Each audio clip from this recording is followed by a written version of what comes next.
നമസ്കാരം എല്ലാവർക്കും reflections car കെയറിലേക്ക് ഒരിക്കൽ കൂടി സ്വാഗതം. എല്ലാവരും ലോക്ക്ഡൗൺ ആയിട്ട് സേഫായിട്ട് വീട്ടിലിരിക്കുകയാണെന്ന് കരുതുന്നു. ഞാനും തുറക്കുന്നില്ല, നമ്മുടെ അപ്ഗ്രേഡ് വർക്കെല്ലാം പെൻഡിങ് ആയിട്ടിരിക്കുകയാണ്. അപ്പോൾ എന്തായാലും നമുക്ക് ടൈം ഉള്ളതുകൊണ്ട് തന്നെ കുറേ കാലമായിട്ട് മനസ്സിൽ വിചാരിച്ചിരുന്ന ഒരു വീഡിയോ ചെയ്യാനായിട്ട് ആഗ്രഹിക്കുന്നു. കാരണം നമുക്ക് കോമൺ ആയിട്ട് വരുന്നത് ഹെഡ്ലൈറ്റിൻ്റെ അപ്ഗ്രേഡ് എൻക്വയറീസ് ആണ്. അപ്പോൾ അപ്ഗ്രേഡ് വരുമ്പോൾ പല രീതിയിലുള്ള കാര്യങ്ങളുണ്ട്. HID, LED അങ്ങനെ പല രീതിയിലുള്ള അപ്ഗ്രേഡുകൾ വരുന്നുണ്ട്. അപ്പോൾ ബേസിക് ആയിട്ടൊരു ഹെഡ്ലൈറ്റ് എന്താണെന്ന് ആദ്യമേ പറഞ്ഞിട്ട് അതിൽ നിന്നാണ് നമ്മൾ അപ്ഗ്രേഡിലേക്ക് പോകുന്നത്. അപ്പോൾ അതുകൊണ്ട് തന്നെ വിളിക്കുന്ന എല്ലാവരോടും ഞാൻ കോമൺ ആയിട്ട് പറയുന്ന കുറേ കാര്യങ്ങളുണ്ട്. അപ്പോൾ ഇതെല്ലാം ചേർത്തുകൊണ്ട് ഒരു വീഡിയോ ആയിട്ട് ചെയ്യാനായിട്ട് ഇന്നിവിടെ ആഗ്രഹിക്കുന്നു. അപ്പോൾ ആദ്യമേ എന്താണ് ഒരു ഹെഡ്ലൈറ്റ് എന്നതിൽ നമുക്ക് തുടങ്ങാം. അപ്പോൾ നമ്മളതിൻ്റെ ഹിസ്റ്ററി പരിശോധിക്കുകയാണെന്നുണ്ടെങ്കിൽ ആദ്യം വന്ന വാഹനങ്ങളിലൊന്നും ഹെഡ്ലൈറ്റുകളേ ഉണ്ടായിരുന്നില്ല. കാരണം രാത്രി ഓടിക്കുക എന്നുള്ളതൊരു ആവശ്യമേ അല്ലായിരുന്നു. പകൽ മാത്രമാണ് വാഹനങ്ങൾ ഉപയോഗിച്ചിരുന്നത്. നെക്സ്റ്റ് ടൈമിലാണ് നമുക്ക് രാത്രി വാഹനങ്ങൾ ഉപയോഗിക്കണമെന്നുണ്ടെങ്കിൽ ഒരു ഹെഡ്ലൈറ്റ് അല്ലെങ്കിൽ ഫ്രണ്ടിലൊരു വെളിച്ചം വേണമെന്നുള്ളത് വന്നത്. അപ്പോൾ അതിൽ 1880s ആദ്യത്തെ ഹെഡ്ലൈറ്റ് നിലവിൽ വന്നത്. അതിൽ ഉപയോഗിച്ചിരുന്നത് എന്ന് വെച്ചിട്ടുണ്ടെങ്കിൽ ഒന്നെങ്കിൽ ഒരു ഓയിൽ ലാമ്പ് അല്ലെങ്കിൽ അസറ്റിലീൻ ലാമ്പ്, ഇതാണ് ഫസ്റ്റ് ഹെഡ്ലൈറ്റ് വന്നിരുന്നത്. ഇത് കത്തിക്കുക എന്ന് പറഞ്ഞിട്ടുണ്ടെങ്കിൽ നമ്മൾ ഇന്നത്തെ സിസ്റ്റം പോലെ അല്ല, ഒരു സ്വിച്ച് ഇട്ടാൽ കത്തുന്ന സിസ്റ്റം ഒന്നുമല്ല. നമ്മുടെ നമ്മുടെ ഗ്യാസ് കത്തിക്കുന്ന പോലെയാണ്. ഇതിൽ കാർബൈഡും വെള്ളവും കൂടെ കമ്പൈൻ ചെയ്തിട്ടാണ് ഈ അസറ്റിലീൻ ഗ്യാസ് ഉണ്ടാകുന്നത്.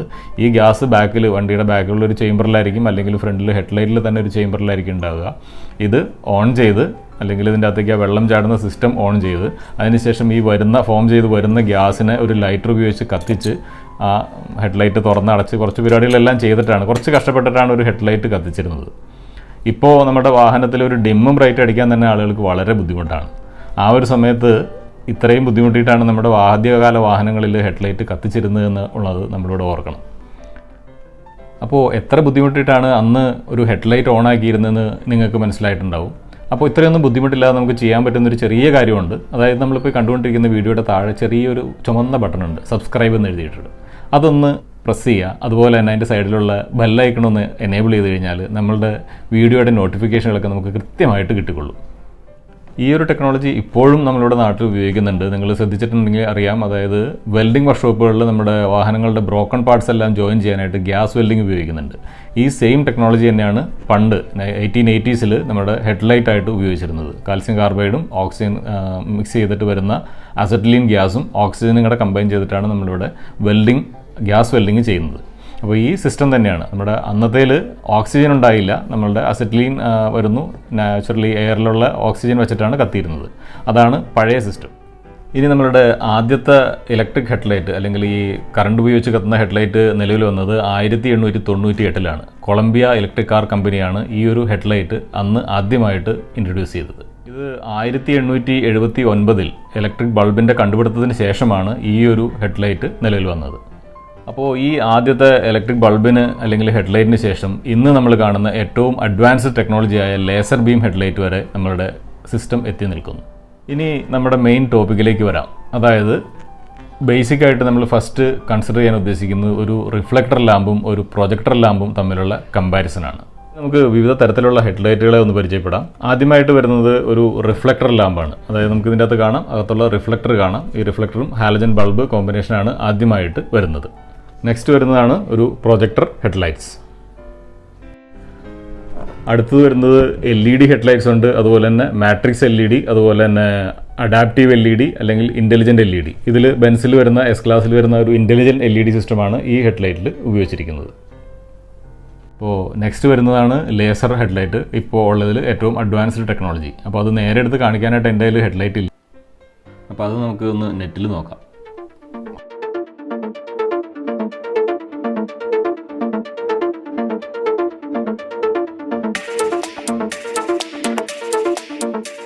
നമ്മളിവിടെ ആദ്യം നോക്കാനുള്ളത് ഒരു റിഫ്ലക്ടർ ലാമ്പ്, ഒരു ഹാലജൻ ബൾബ് അല്ലെങ്കിൽ ഹാലജൻ ബൾബ് വിത്ത് റിഫ്ലക്ടർ ഉള്ളതാണ് ആദ്യം നോക്കുന്നത്. ഇതിൽ ആദ്യകാലത്ത് വന്നിരുന്നത് ഇതിൻ്റെ അകത്തൊരു റിഫ്ലക്ടർ എന്ന് പറയുന്നത് മെറ്റലും ഔട്ടർ ഗ്ലാസ് എന്ന് പറയുന്നത് ശരിക്കുള്ള ഗ്ലാസ്സും ആയിരുന്നു. മെറ്റൽ ഗ്ലാസ് കോമ്പിനേഷനാണ് ആദ്യം വന്നിരുന്നത്. ഇപ്പോഴത് ഒരു പ്ലാസ്റ്റിക് മെറ്റീരിയലിലേക്ക് മാറിയിട്ടുണ്ട്. ഇപ്പോൾ മെയിനായിട്ടും ഹെഡ്ലൈറ്റിൽ ഉപയോഗിക്കുന്നത് രണ്ട് മെറ്റീരിയൽസാണ്, പോളി കാർബണേറ്റും അതുപോലെ തന്നെ പോളിമീഥൈൽ മെറ്റാക്രിലേറ്റും. നമുക്ക് ആദ്യം ഈ ഒരു ലൈറ്റിനെ പരിചയപ്പെടാം. അതായത് ഇതൊരു എക്കോസ്പോട്ടിൻ്റെ ഹെഡ്ലൈറ്റാണ്, ബേസ് വേരിയൻ്റ് ഹെഡ്ലൈറ്റാണ്. ഇതിൻ്റെ അകത്ത് വന്നിരിക്കുന്ന ഒരു ഹാലജൻ ബൾബും 2 റിഫ്ലക്ടറുകളുമാണ്. അപ്പോൾ നമുക്കിതിനൊന്ന് തുറന്നു നോക്കാം. അപ്പോൾ നമ്മുടെ ഹെഡ്ലൈറ്റ് തുറന്നു. അപ്പോൾ ഇതിൻ്റെ അകത്തുള്ളത് ഇതാണ് ഒരു റിഫ്ലക്ടർ ഹെഡ് ലാമ്പിൻ്റെ സ്ട്രക്ചർ. ഇപ്പോൾ ഈ ലൈറ്റ് സോഴ്സാണ് ഇവിടെ സെൻറ്ററിൽ കാണുന്നത്, അതായത് ഹാലജൻ ബൾബ്. അതിൻ്റെ സൈഡിലായിട്ട് ഒരു ഗ്ലാസ് പോലെയുള്ള ഭാഗം, അതായത് ക്രോമിയം പ്ലേറ്റഡ് ആയിട്ടുള്ള ഒരു ഭാഗം. ഈ ലൈറ്റ് സോഴ്സിൽ നിന്ന് വരുന്ന ബൾബിൻ്റെ വെളിച്ചം, ലൈറ്റ് സോഴ്സിൽ നിന്ന് വരുന്ന വെളിച്ചം ഒരു റിഫ്ലക്ടർ കളക്ട് ചെയ്തിട്ട് നമ്മുടെ റോഡിലേക്ക് ഫോക്കസ് ചെയ്യുന്നു. അതാണ് ഇതിൻ്റെ സിസ്റ്റം വരുന്നത്. അപ്പോൾ ഇതിൽ തന്നെ 2 സെപ്പറേറ്റ് റിഫ്ലക്റ്റേഴ്സ് കൊടുത്തിട്ടുണ്ട്. ഒന്ന് വലിയത് അത് ലോ ബീമിനുള്ളതും, ഒരു ചെറുത് അത് ഹൈ ബീമിനുള്ളതും. അപ്പോൾ ഓരോ വാഹന നിർമ്മാതാക്കളും അവരവരുടെ സൗകര്യത്തിനുള്ള ബൾബുകൾ, അതായത് പലതരത്തിലുള്ള ഹോൾഡർ ടൈപ്പാണ് യൂസ് ചെയ്യുന്നത്. അപ്പോൾ ഇതിൽ തന്നെ 2 ബൾബുകൾ, വ്യത്യസ്തമായിട്ടുള്ള 2 ബൾബുകളാണ് യൂസ് ചെയ്തിരിക്കുന്നത്. ഹൈ ബീമിൽ ഒരു H1 ബൾബും ലോ ബീമിൽ H7 ബൾബും ആണ് ഈ പർട്ടിക്കുലർ വാഹനത്തിൽ ഉപയോഗിച്ചിരിക്കുന്നത്. ഇത് ടൈറ്റാനിയം വേരിയൻറ്റ്. അതിൽ വരുമ്പോൾ പ്രൊജക്ടറാണ്. അതിൽ കൊടുത്തിരിക്കുന്ന ഹാലജൻ ബൾബ് H18 ആണ്. അതുപോലെ തന്നെ ഹൈ ബീമിൽ H1. അപ്പോൾ ഓരോ വാഹനത്തിൽ തന്നെ പല രീതിയിലുള്ള കോമ്പിനേഷൻ വരുന്നുണ്ട്. റിഫ്ലക്ടർ മാത്രമായിട്ടുള്ള വരുന്നുണ്ട്. നമ്മൾ സാധാരണ ഇതിൽ കാണാറുള്ള H4 ബൾബ് വരുന്ന റിഫ്ലക്ടർ ടൈപ്പുകൾ നമ്മൾ സാധാരണ രീതിയിൽ വാഹനങ്ങളിൽ കാണുന്നതാണ്. അപ്പോൾ വിവിധ തരത്തിലുള്ള ഹോൾഡറുകളെ നമുക്കൊന്ന് പരിചയപ്പെടാം.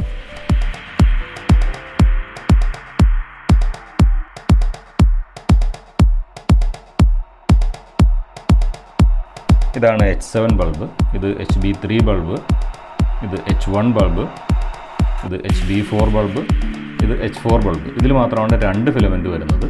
ഇങ്ങനെ പല വിധത്തിലുള്ള ബൾബുകൾ പല വാഹനത്തിലായിട്ട് ഉപയോഗിക്കുന്നുണ്ട്. അപ്പോൾ നമുക്കിനി ഈ റിഫ്ലക്ടർ ലാമ്പുകളുടെ അഡ്വാൻറ്റേജസ് എന്തൊക്കെയാണെന്ന് നോക്കാം. അതിൽ ആദ്യമേ വരുന്നത് ഏറ്റവും ഇമ്പോർട്ടൻ്റ് ആയിട്ടുള്ളതും ഇതിൻ്റെ ലോ കോസ്റ്റാണ്. വളരെ ചീപ്പായിട്ട് അല്ലെങ്കിൽ ഏറ്റവും കുറഞ്ഞ ചിലവിൽ ഈ ഹെഡ്ലൈറ്റുകൾ നമുക്ക് വാങ്ങാൻ കിട്ടും എന്നുള്ളതിനാണ് അതിൻ്റെ ഫസ്റ്റ് അഡ്വാൻറ്റേജ്. അതുപോലെ തന്നെ രണ്ടാമത്തേത്, ഇത് വളരെ കോമ്പാക്റ്റ് ആണ്. ഇതിൻ്റെ ഡിസൈൻ എന്ന് പറയുന്നത് കോമ്പാക്റ്റ് ആണ്. ചെറിയ രൂപത്തിൽ തന്നെ നമുക്ക് ഉണ്ടാക്കിയെടുക്കാം. പല വലിപ്പത്തിലുണ്ടെങ്കിൽ പോലും ചെറിയ ഡിസൈനിൽ, ചെറിയ ഷേപ്പിൽ നമുക്ക്, അല്ലെങ്കിൽ ചെറിയ രൂപത്തിൽ നമുക്കതിനെ ഉണ്ടാക്കിയെടുക്കാൻ പറ്റും. മൂന്നാമതായി ഇതിൻ്റെ ഇൻസ്റ്റലേഷൻ വളരെ സിമ്പിളായിട്ട് ഇൻസ്റ്റാൾ ചെയ്യാം. അല്ലെങ്കിൽ ഇതിൻ്റെ കുറേ ടെക്നിക്കൽ ബുദ്ധിമുട്ടുകളൊന്നും ഈ പറയുന്ന ഹാലജൻ റിഫ്ലക്ടർ ടൈപ്പുകൾക്ക് ഇല്ല. അപ്പോൾ ഈ 3 അഡ്വാൻറ്റേജസ് ആണ് മെയിനായിട്ട് നമ്മുടെ ഒരു ഹാലജൻ ലൈറ്റിൽ അല്ലെങ്കിൽ റിഫ്ലക്ടർ ലൈറ്റിൽ വരുന്നത്. ഇനി ഇതിൻ്റെ ഡിസഡ്വാൻറ്റേജസ് നോക്കുകയാണെന്നുണ്ടെങ്കിൽ, ഫസ്റ്റ് വരുന്നത് ഇതിൻ്റെ ലെസ് കൺട്രോൾ ഓഫ് ബീമാണ്. ഈ ബീം പാറ്റേണിൻ്റെ കൺട്രോള് നമുക്ക് കുറച്ച് കുറവാണ്. അതായത് ലോ ബീമിൽ അതിൻ്റെ കട്ട് ഓഫ്, നമ്മുടെ ഹാലജൻ ലൈറ്റുകൾ ഉപയോഗിക്കുന്നവർക്കറിയാം, അതിൻ്റെ ലോ ബീമിൻ്റെ കട്ട് ഓഫ് നമ്മളൊരു ഭിത്തിയിലേക്ക് അടിക്കുകയാണെന്നുണ്ടെങ്കിൽ അതിൽ കുറച്ച് ഗ്ലെയർ മുകളിലേക്ക് പോകും. ഈ ഗ്ലെയർ എതിരെ വരുന്ന ഓൺകമ്മിങ് ട്രാഫിക്കിന് കുറച്ച് ബുദ്ധിമുട്ടുണ്ടാകും. വളരെ വലിയ രീതിയിലല്ലെങ്കിൽ പോലും മാക്സിമം അവരെല്ലാം കൺട്രോൾ ചെയ്തൊക്കെ ചെയ്യുന്നുണ്ട്. എങ്കിൽ പോലും നമ്മൾ പവർ കൂടിയ ബൾബുകളൊക്കെ ഉപയോഗിക്കുമ്പോൾ അറിയാൻ പറ്റും ഇതിൻ്റെ ഗ്ലെയർ, നമ്മൾ ലോ ബീമിൽ പോകുമ്പോൾ പോലും ഇതിൻ്റെ ചെറിയൊരു ഗ്ലെയർ എതിരെ വരുന്ന വാഹനങ്ങളെ ഡിസ്റ്റർബ് ചെയ്യും. അത് ഒന്നാമത്തെ ഡിസഡ്വാൻറ്റേജ്. രണ്ടാമതായി ഇതിന് ബ്ലാക്ക് സ്പോട്ടുകൾ അല്ലെങ്കിൽ ബ്ലൈൻഡ് സ്പോട്ടുകളുണ്ട്. ഈ റിഫ്ലക്ടർ ബീമിൻ്റെ ലൈറ്റുകൾ നമ്മളൊരു ഭിത്തിയിലേക്ക് ഫോക്കസ് ചെയ്ത് കഴിഞ്ഞാൽ അതിൽ ചില ഭാഗത്ത് വെളിച്ചം കൂടുതലും ചില ഭാഗത്ത് കുറവൊക്കെ ആയിട്ട് അവിടെ ഇവിടെയൊക്കെ ആയിട്ടുള്ള ചെറിയ ചെറിയ ബ്ലാക്ക് സ്പോട്ടുകൾ നമുക്ക് കാണാൻ പറ്റും. ഇതിൻ്റെ രണ്ടാമത്തെ ഡിസഡ്വാൻറ്റേജ് ആണ്. പിന്നെ ഇതിൽ മെയിനായിട്ട് നമുക്കൊരു ഹാലജൻ ബൾബാണ് എപ്പോഴും ഓപ്റ്റ് ചെയ്യാൻ പറ്റുന്നത്. ഒരു റിഫ്ലക്ടർ ലാമ്പിൽ എപ്പോഴും ചൂസ് ചെയ്യാൻ പറ്റുന്നത് ഒരു ഹാലജൻ ബൾബാണ്. ഒരു HID ബൾബ് അല്ലെങ്കിൽ വില കൂടിയ ബൾബുകൾ ഒന്നും നമുക്ക് ഇതിൻ്റെ അകത്ത് റെക്കമെൻഡഡ് അല്ല. അതുകൊണ്ട് തന്നെ ഇതിൻ്റെ അകത്ത് ഏറ്റവും ഒരു നാരോ ഓപ്ഷനാണുള്ളത് ഒരു ഹാലജൻ ബൾബ്. ഈ 3 ഡിസഡ്വാൻറ്റേജസ് ആണ് ഇതിൻ്റെ അകത്ത് നമ്മുടെ ഒരു റിഫ്ലക്ടർ ലാമ്പിൽ മെയിനായിട്ടും ഉള്ളത്. അപ്പോൾ രണ്ടാമത് വരുന്നതാണ് പ്രൊജക്ടർ ഹെഡ്ലൈറ്റ്. ഇതിൽ ഉപയോഗിച്ചിരിക്കുന്നതെന്ന് വെച്ചിട്ടുണ്ടെങ്കിൽ ഒരു ലൈറ്റ് സോഴ്സ് അതൊരു ലെൻസിൽ കൂടെ പാസ് ചെയ്തിട്ട് പുറത്തേക്ക് വരുന്ന ഒരു സിസ്റ്റമാണ്. അപ്പോൾ നമ്മുടെ പ്രീമിയം വാഹനങ്ങളിൽ ഇത് കോമൺ ആയിട്ട് വരുന്നുണ്ട്. ഇപ്പോൾ വരുന്ന ഒരു മിഡ് റേഞ്ച് വാഹനങ്ങളിൽ അതൊരു സ്റ്റാൻഡേർഡ് ഫെസിലിറ്റി ആയിട്ട് പ്രൊവൈഡ് ചെയ്യുന്നുണ്ട്. അപ്പോൾ ഇതിൽ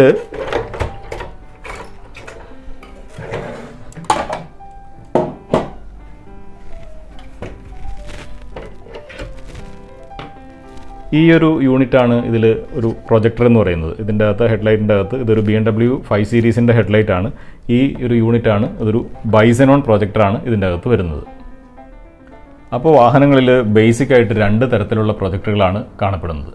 അതായത് ഒരു മോണോ ബീം പ്രൊജക്ടറും അതുപോലെ തന്നെ ബൈ ബീം പ്രൊജക്ടറും. അപ്പോൾ ഇതിൽ ഫസ്റ്റ് നമ്മൾ കൺസിഡർ ചെയ്യുന്ന ഒരു മോണോ ബീം പ്രൊജക്ടറാണ്. അപ്പോൾ ഇത് എടുക്കുകയാണെന്നുണ്ടെങ്കിൽ ഒരു ഫോർഡ് എക്കോസ്പോർട്ടിൻ്റെ ടൈറ്റാനിയം വേരിയൻറ്റിൽ ഉപയോഗിക്കുന്ന പ്രൊജക്ടറാണ്. ഇതൊരു മോണോ ബീമാണ്. ഇതിൻ്റെ അകത്ത് പെർമനൻ്റ് ആയിട്ട് ഒരു ലോ ബീം മാത്രമാണ് ഇതിൻ്റെ അകത്തും എമിറ്റ് ചെയ്യത്തുള്ളൂ. അതുപോലെ തന്നെ ഇതൊരു മാരുതി സിയാസിൻ്റെ കാറിൽ നിന്നും ഊരിയിരിക്കുന്ന ഒരു പ്രൊജക്ടറാണ്. ഇതും ഒരു മോണോ ബീമാണ്. ഇത് പെർമനൻ്റ് ആയിട്ട് ഒരു മോണോ ബീമാണ്, അല്ലെങ്കിൽ ലോ ബീം മാത്രമാണ് ഇതിൻ്റെ അകത്ത് എമിറ്റ് ചെയ്യത്തുള്ളൂ. അപ്പോൾ ഇത് രണ്ടും ഒരു മോണോ ബീം പ്രൊജക്ടേഴ്സാണ്. എങ്കിൽ ഇതിനെ ഒരു ബൈ ബീം പ്രൊജക്ടറാണ്. ഓക്കെ, ഇതിൻ്റെ അകത്ത് ഒരു ഇലക്ട്രിക്കൽ സോളിനോയിഡാണ് ഇതിനെ ബൈ ബീം ആക്കുന്നത്. അതായത് ലോ ബീമും ഹൈ ബീമും വർക്ക് ചെയ്യുന്നത് ഇതിൻ്റെ അകത്തുള്ള ഒരു സോളിനോയിഡ് മെക്കാനിസത്തിലാണ്. ഇതിൻ്റെ അകത്ത് നിങ്ങൾക്ക് കാണാം, ഇതിൻ്റെ അകത്തൊരു ഷട്ടർ മെക്കാനിസം ഉണ്ട്. ഇതിനെ ബേസ് ചെയ്തിട്ടാണ് ഇതിനെ ഒരു ബൈ ബീം എന്ന് പറയുന്നത്. ഇങ്ങനെ 2 കാറ്റഗറികളാണ് മെയിനായിട്ടും പ്രൊജക്റ്റിൽ വരുന്നത്. ഈ ബൈ ബീം മെക്കാനിക്സിൽ തന്നെ വർക്ക് ചെയ്യുന്നത് ഹാലജൻ ബൾബ്, HID ബൾബ്, ഇങ്ങനെ 2 വെറൈറ്റി കൂടെ വരുന്നുണ്ട്. ഇതിൽ തന്നെ നമുക്ക് കൺസിഡർ ചെയ്യുകയാണെന്നുണ്ടെങ്കിൽ ഹുണ്ടായുടെ ക്രെറ്റ കാർ എടുക്കുകയാണെന്നുണ്ടെങ്കിൽ അതിലൊരു ബൈ ബീം ഹാലജൻ ബൾബാണ് യൂസ് ചെയ്യുന്നത്. ഇവിടെ നമ്മൾ ഈ ബൈ ബീം പ്രൊജക്ടറിൽ ഒരു HID ബൾബാണ് യൂസ് ചെയ്യുന്നതെങ്കിൽ ഈ ഒരു HID ബൾബിന് പറയുന്ന വേറൊരു പേരാണ് xenon ബൾബ്സ്. അപ്പോൾ ഈ xenon ബൾബാണ് ഇവിടെ യൂസ് ചെയ്യുന്നതെങ്കിൽ ഇതിനെ xenon പ്രൊജക്ടർ അല്ലെങ്കിൽ ബൈസെനോൺ പ്രൊജക്ടേഴ്സ് എന്നും പറയാറുണ്ട്. നമ്മൾ കോമൺ ആയിട്ട് കേൾക്കുന്ന ഒരു വേർഡാണ് ബൈസെനോൺ പ്രൊജക്ടേഴ്സ്. എന്നെ വിളിക്കുമ്പോഴാണെങ്കിൽ ഞാൻ കൂടുതലായിട്ട് പറയുന്ന ഒരു പേരാണ് ബൈസെനോൺ പ്രൊജക്ടർ അപ്ഗ്രേഡ് എന്ന് പറഞ്ഞിട്ടാണ് ഞാൻ കൂടുതലും വീഡിയോകൾ ചെയ്യാറ്. അപ്പോൾ ഈ പറയുന്ന HID ബൾബ് പ്രൊജക്ടറിൽ യൂസ് ചെയ്യുന്നതിനാണ് ബൈസെനോൺ പ്രൊജക്ടേഴ്സ് എന്ന് പറയുന്നത്. അപ്പോൾ ബൈ ഇവിടെ ഉദ്ദേശിക്കുന്നത് 2 ബീമുകൾ വരും, ഒരു ലോ ബീമും ഹൈ ബീമും ഈ സെയിം പ്രൊജക്ടറിൽ നിന്ന് വരുന്നതിനാണ് ബൈസെനോൺ പ്രൊജക്ടേഴ്സ് എന്ന് പറയുന്നത്. അപ്പോൾ ഇവിടെ ബൈസെനോൺ പ്രൊജക്ടേഴ്സിൽ ഈ കട്ട് ഓഫ് നമ്മുടെ സോളിനോയിഡ് താഴേക്ക് താഴുമ്പോൾ ഈ വെളിച്ചത്തിന് പൂർണ്ണമായിട്ടും ലെൻസ് പുറത്തേക്ക് വിടും. അതാണ് നമ്മുടെ ബ്രൈറ്റ് എന്ന് പറയുന്നത്. എപ്പോഴും ഇതിൻ്റെ അകത്തൊരു പെർമനൻറ്റ് സെറ്റപ്പ് എന്ന് പറയുന്നത് ഒരു ലോ ബീമിലായിരിക്കും. കാരണം ഒരു ലൈറ്റ് എമിറ്റ് ചെയ്യുന്ന വെളിച്ചത്തിന് പകുതി മാത്രമേ പുറത്തേക്ക് വിടുന്നുള്ളൂ. ഈ ഒരു ഷട്ടർ അല്ലെങ്കിൽ ബീം അറസ്റ്റർ എന്നൊക്കെ പറയുന്ന ഈ ഒരു ഷട്ടർ നമ്മുടെ HID ബൾബ് എമിറ്റ് ചെയ്യുന്ന ലൈറ്റിൻ്റെ ഹാഫ് മാത്രം ഈ ലെൻസിലൂടെ പുറത്തേക്ക് വിടുന്നു. അതായത് നമുക്ക് ലോ ബീമായിട്ട് റോട്ടിൽ കാണാൻ പറ്റും. അപ്പോൾ വൺസ് നമ്മൾ ഹൈ ബീം ഓപ്റ്റ് ചെയ്യുമ്പോൾ ഈ സോളിനോയിഡ് വർക്ക് ചെയ്യും, ഈ ഷട്ടർ താഴേക്ക് താഴുകയും ചെയ്യും. അതായത് ഈ റിഫ്ലക്ടറിൽ ജനറേറ്റ് ചെയ്യുന്ന കംപ്ലീറ്റ് ലൈറ്റ് റോഡിലേക്ക് വരുന്നു. അതായത് നമുക്ക് ഹൈ ബീമായിട്ട് ലോങ് ത്രോയിൽ നമുക്ക് കാണാൻ പറ്റും. അതാണ് ഈ ഒരു പ്രൊജക്ടർ മെക്കാനിസത്തിൻ്റെ ഫംഗ്ഷൻ.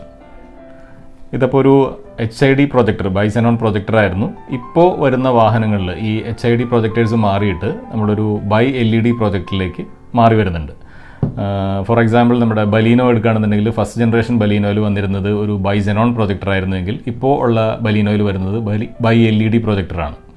അതുപോലെ തന്നെ എസ്ക്രോസിൽ വരുന്നത് ആദ്യത്തെ ഫസ്റ്റ് ഡെൽറ്റ മോഡലിൽ വരുന്നത് ഹാലജൻ മോണോബീം പ്രൊജക്ടർ ആണെന്നെങ്കിൽ അതിൻ്റെ ടോപ്പ് എൻഡിൽ വരുന്നത് LED പ്രൊജക്ടേഴ്സാണ്. അതുപോലെ സിയാസിൽ ഇപ്പോൾ വരുന്ന ഹെഡ്ലൈറ്റിൽ ബൈ LED പ്രൊജക്ടേഴ്സാണ് വരുന്നത്. ഇഗ്നീസിൽ വരുന്നുണ്ട് ബൈ LED പ്രൊജക്ടേഴ്സ്. അപ്പോൾ അങ്ങനെ ഒരു നമ്മുടെ മിഡ് റേഞ്ച് വാഹനങ്ങളിൽ തന്നെ പല വാഹനങ്ങളിലും ഇതുപോലെയുള്ള ചേഞ്ചസ് കാണുന്നുണ്ട്. അപ്പോൾ നമ്മളുടെ പ്രൊജക്ടർ ഹെഡ്ലൈറ്റിൻ്റെ അഡ്വാൻറ്റേജസ് എന്തൊക്കെയാണെന്ന് നമുക്ക് നോക്കാം. അതിൽ ഫസ്റ്റ് വരുന്നത് ഇതിൻ്റെ ഒരു ഗ്ലെയർ, ആൻറ്റി ഗ്ലെയർ ആണ്. നമ്മുടെ ലോ ബീമിൻ്റെ കട്ട് ഓഫ് എന്ന് പറയുന്നത് ഷാർപ്പ് കട്ട് ഓഫ് ആയിരിക്കും. നമുക്കൊരു ഓൺ കമ്മിങ് ട്രാഫിക്കിന് ഒരു തരത്തിലും ബുദ്ധിമുട്ടിക്കുന്നില്ല എന്നുള്ളതാണ് ഇതിൻ്റെ ഫസ്റ്റ് അഡ്വാൻറ്റേജ്. രണ്ടാമത്തേത് വരുന്നത് ഇതിൻ്റെ അകത്ത് വേറെ ബ്ലൈൻഡ് സ്പോട്ടുകൾ കാര്യങ്ങളൊന്നുമില്ല. നമ്മുടെ റിഫ്ലക്ടർ ലാമ്പുകളിൽ ബ്ലൈൻഡ് സ്പോട്ടുകൾ വരുമ്പോൾ നമ്മുടെ പ്രൊജക്ടർ ലാമ്പുകളിൽ ബ്ലൈൻഡ് സ്പോട്ടുകൾ വരുന്നില്ല. ഒരു സെൻറ്റർ പോയിന്റിൽ നിന്ന് വെളിച്ചം താരതമ്യേന കുറഞ്ഞു വരുന്ന രീതിയിലാണ് അതിൻ്റെ ലൈറ്റ് സ്പ്രെഡ് പോകുന്നത്. അതുപോലെ മൂന്നാമത്തേത് വരുന്നത് ഇതിൻ്റെ ഒരു വൈഡ് സ്പ്രെഡാണ്. നമ്മുടെ ഹാലജൻ റിഫ്ലക്ടറിനെ കമ്പയർ ചെയ്ത് നോക്കുമ്പോൾ ഇതിൻ്റെ അകത്ത് വെളിച്ചം വരുന്ന ആ ലെങ്ത്ത്, റോഡിൽ വരുന്ന കവറേജ് കൂടുതലുണ്ടായിരിക്കും. ഓക്കെ, അതുപോലെ തന്നെ നെക്സ്റ്റ് വരുന്നത് ഇതിൻ്റെ ബ്രൈറ്റ്നെസ് ആണ്. നമ്മുടെ ഒരു ഹാലജൻ റിഫ്ലക്ടറിനെ ബേസ് ചെയ്ത് നോക്കുമ്പോൾ പ്രൊജക്ടർ ഹെഡ്ലൈറ്റുകൾക്ക് വെളിച്ചം കൂടുതലും കുറവും പറയേണ്ടി വരും. അതിൽ അഡ്വാൻറ്റേജ് ആയിട്ട് പറയുന്നതുകൊണ്ടാണ് നമ്മുടെ ഒരു HID പ്രൊജക്ടർ ആണെന്നുണ്ടെങ്കിൽ തീർച്ചയായിട്ടും നമ്മളുടെ ഒരു ഹാലജൻ പ്രൊജക്ടറിനെ ബേസ് ചെയ്തിട്ട് അല്ലെങ്കിൽ ഹാലജൻ റിഫ്ലക്ടറിനെ ബേസ് ചെയ്തിട്ട് വെളിച്ചം കൂടുതലായിരിക്കും. അപ്പോൾ അത് മോർ ബ്രൈറ്റർ ആണ് ദാൻ എ നോർമൽ റിഫ്ലക്ടർ എന്ന് പറയണം. അതുപോലെ തന്നെ ഇതിൻ്റെ അത് വരുന്ന പ്രൊജക്ടേഴ്സ് കാണാനായിട്ട് വാഹനത്തിൻ്റെ ലുക്സിന് നല്ല രീതിയിൽ സപ്പോർട്ട് ചെയ്യുന്നുണ്ട്. അപ്പോൾ അതും ഒരു ഇമ്പോർട്ടൻ്റ് പോയിൻ്റ് ആയിട്ട് തന്നെ നമ്മളിവിടെ എടുത്ത് പറയേണ്ടിയിരിക്കുന്നു. അതുപോലെ തന്നെ ഇതിൻ്റെ അകത്ത് നമുക്ക് HID ബൾബ് യൂസ് ചെയ്യാം, അതുപോലെ തന്നെ LED ബൾബും യൂസ് ചെയ്യാം എന്നുള്ളൊരു ഓപ്ഷനോടെ ഉണ്ട്. അപ്പോൾ HID ബൾബ് യൂസ് ചെയ്യുമ്പോഴാണ് ഇതിൻ്റെ അകത്ത് കൂടുതൽ വെളിച്ചം വരുന്നത്. അത് തന്നെ ഇവിടെ ഒരു മെയിൻ അഡ്വാൻറ്റേജ് ആണ്. അപ്പോൾ ഇത്രയും കാര്യങ്ങൾ കൺസിഡർ ചെയ്യുകയാണെന്നുണ്ടെങ്കിൽ നമ്മുടെ പ്രൊജക്ടർ ഹെഡ്ലൈറ്റ്സിൽ കുറച്ചുകൂടെ ഒരു മുൻതൂക്കം ലഭിക്കുന്നുണ്ട്.